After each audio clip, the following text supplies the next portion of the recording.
நீங்கள் சிதம்பரத்துலேருந்து அண்ணாமலை நகர் போயிருப்பீங்க. அங்கே வழியில் பார்த்தீங்கன்னா மந்தையா கோவில், அதாவது வல்லடிகார சுவாமிகள் அப்படின்னு சொல்லிட்டு ஒரு கோவில் இருக்கும், பார்த்துருப்பீங்க. இந்த கோவில் எப்படி உருவானது, வரலாறு தெரியுமா உங்களுக்கு? தெரிஞ்சுக்கிங்க. மதுரைக்கு பக்கத்தில் மேலூர், மேலூருக்கு பக்கத்தில் வெள்ளாளூர் நாடு அப்படின்னு சொல்லிட்டு ஒரு சின்னஞ்சிறு கிராமம். இங்கே கல்லறின மக்கள் நிறைய பேர் வசித்து வராங்க. அங்கே கடுமையான பஞ்சம். நம்ம எங்கேயாவது வெளியில் போனால் தான் பிழைக்கலாம் அப்படிங்கிற காலகட்டத்தில் வல்லடிகார சுவாமிகளை தங்களை குலதெய்வமாக நினச்சி கும்பிட்றவங்ககிட்ட உத்தரவு கேட்குறாங்க. சுவாமியும் உத்தரவு கொடுக்குறார். என்ன கொடுக்குறார்? ஆளுக்கு ஒரு பிடி மண் எடுத்துக்கிட்டு போங்க, எந்த இடத்துல வேலை கிடைக்குதோ அங்கே வேலையை செய்யுங்க.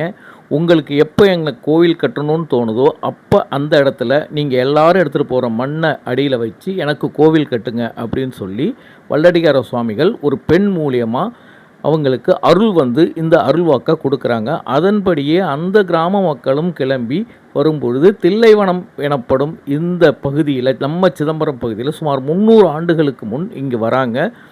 இங்கே இருக்கிற ஜமீன்தார்கிட்ட வேலை கேட்குறாங்க. அவரும் அது போய் வேலை கொடுக்குறாங்க. இவங்களும் வேலை செய்கிறாங்க.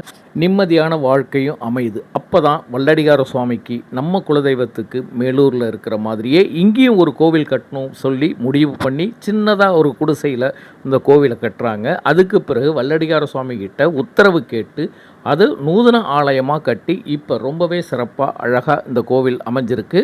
இந்த கோவிலில் ஒரு சிறப்பான உற்சவம் நடக்கும். மாசி மாதம் மகா சிவராத்திரி முடிஞ்ச பிறகு வர்ற முதல் வெள்ளிக்கிழமை காப்பு கட்டி 15 நாள் உற்சவம் நடக்கும். ரொம்பவே சிறப்பாக இருக்கும். தேவராட்டம், சிலம்பாட்டம், பெண்கள் கும்மி அடித்து 15 நாளும் களை கட்டும் உற்சவம் இந்த கோவிலில் நடக்கும். வாய்ப்பும் சந்தர்ப்பமும் கிடைத்தால் இந்த முறை நீங்கள் இந்த விழாவை பாருங்கள். வல்லடிகார சுவாமிகளின் அருளை முழுமையாக பெற்றிடுங்கள்.